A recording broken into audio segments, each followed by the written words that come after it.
Zulaikha kembali ke penjara Zawiyah, dan mengatakan kepada Kidamun, bahwa dia memenjarakan budak Ibraninya adalah untuk dirantai, dibuat kelaparan, dan dihukum agar dia jera. Tapi mereka malah membiarkannya begitu saja. Kidamun langsung menyangkal perkataan Zulaikha itu, karena jika orang dirantai itu agar ia tak bisa lari, sedangkan Yuzarsif tidak akan melarikan diri. Orang yang dibuat lapar jika orang itu suka makan, sedangkan Yuzarsif tidak seperti itu. Tahanan yang dicambuk, jika dia melanggar aturan, sedangkan Yuzarsif tidak pernah melanggar aturan apapun. Perkataan Kidamun itu langsung membuat Zulaikha sadar, bahwa ia memang telah mengambil hati para penjaga, bahkan para tahanan yang lain. Kidamun pun mengungkapkan, bahwa memang semua orang di dalam penjara ini, sekarang sangat menghormati Yuzarsif, dan dia juga memaklumi jika Zulaikha terpikat kepadanya. Setelah itu Kalimama membujuk Yuzarsif agar kembali ke istana, dan mau menuruti semua permintaan dari Zulaikha. Akan tetapi Yuzarsif dengan lantang menolak ajakan itu, karena dia tidak ingin menukar kebebasannya dengan sebuah dosa.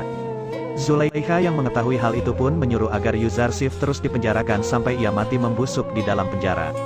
Sementara itu di kanan, orang yang kemarin bertemu dengan Yuzarsif, menemui Yakub dan mengatakan bahwa dia bertemu dengan seorang pemuda yang ada di penjara. Dia menanyakan kabar Yakub.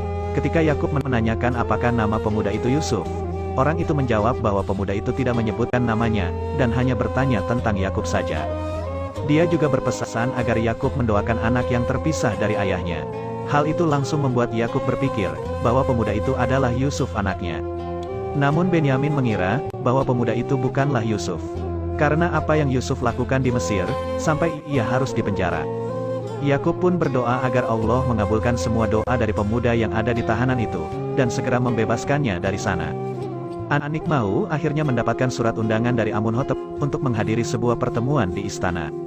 Para pendeta berpikir, bahwa acara itu adalah sebuah perangkap, dan mengusulkan agar membawa pasukan Amun untuk berjaga-jaga jika terjadi bahaya di sana. Namun Anikmahu mempunyai ide, agar mereka mengundang beberapa pembesar kota, hadir di pertemuan itu. Agar Amunhotep tidak bisa menindak mereka di acara itu. Sementara itu di penjara Zawiyah, Apophis dan Inarus akan dibawa keluar untuk disidang di hadapan Amunhotep. Namun para tahanan lain mulai mempercayai lagi apa yang dikatakan oleh Yuzarsif, karena ini sudah hari ketiga saat dia menakwilkan mimpi Inarus dan Apophis. Seluruh tahanan menenangkan Apophis, karena mereka percaya jika Apophis akan ditempatkan di tempat yang terbaik oleh Allah. Sedangkan Yuzarsif meminta kepada Inarus untuk menyampaikan pesan kepada Amunhotep, jika dia tidak bersalah dan tak layak untuk dipenjara. Perkataan itu ternyata membuat Yuzarsif merasa bersalah, karena dia seharusnya meminta bantuan kepada Allah, bukannya kepada Amunhotep. Dia terus-menerus merasa bersalah, dan bertobat kepada Allah, karena sudah berharap kepada selainnya. Akhirnya Jibril pun datang kepada Yuzarsif dan mengatakan, jika Yuzarsif tidak mengakui kesalahannya dan segera bertaubat, maka Allah akan langsung mengabaikannya, bahkan mencabut kenabiannya.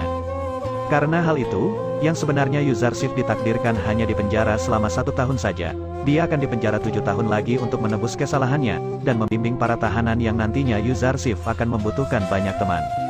Pendeta Kimuni yang lama di penjara, juga akhirnya dibawa oleh para penjaga bersama Apophis dan Inarus.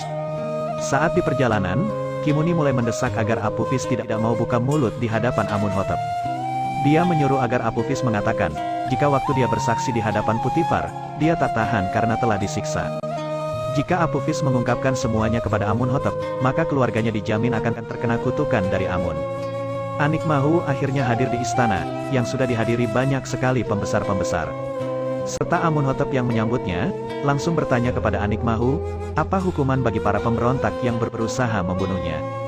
Semua orang pun bertanya-tanya, apa maksud dari pertanyaan Amunhotep yang terlihat marah itu. Dan Padiamun langsung mengatakan, bahwa banyak sekali orang yang ingin mengadu domba antara Amunhotep dan para petinggi kuil.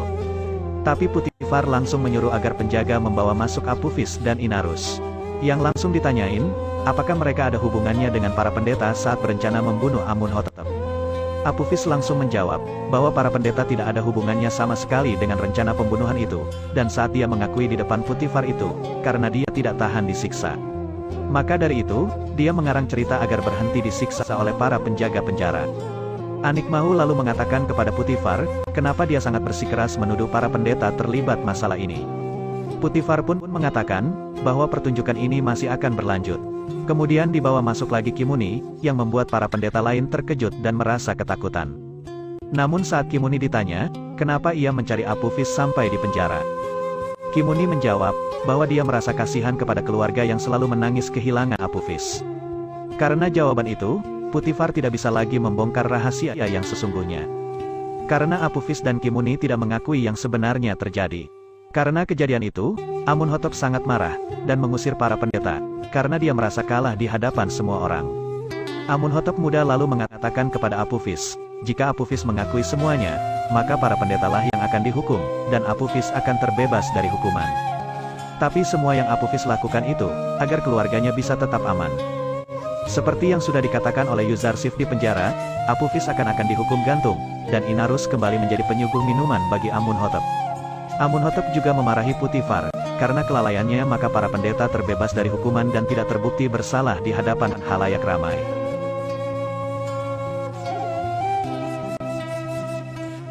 Keesokan harinya Apophis dihukum gantung di alun-alun, disaksikan oleh seluruh warga kota dan para pendeta, yang terus menganggap Apophis adalah orang kafir, karena menjelek-jelekkan Dewa Amun dan para pendeta kuil.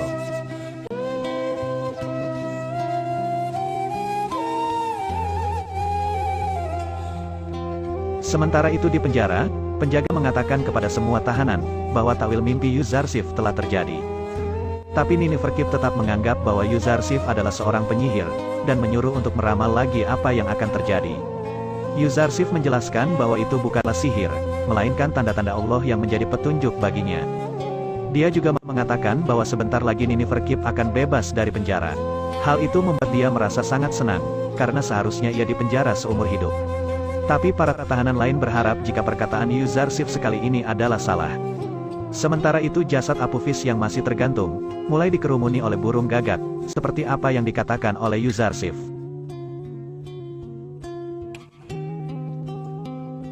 Kembali ke penjara, hal yang dikatakan oleh Yuzarsif kembali terjadi. Nineferkip dibebaskan dari penjara, karena para pendeta kuil Amun memintanya, untuk alasan agar dia bisa menjadi lebih baik dan mengabdi untuk kuil Amun. Semua tahanan pun lagi-lagi terkagum-kagum, karena ucapan Yuzarsif kembali terjadi dan semakin percaya bahwa Yuzarsif merupakan utusan dari Allah untuk mereka.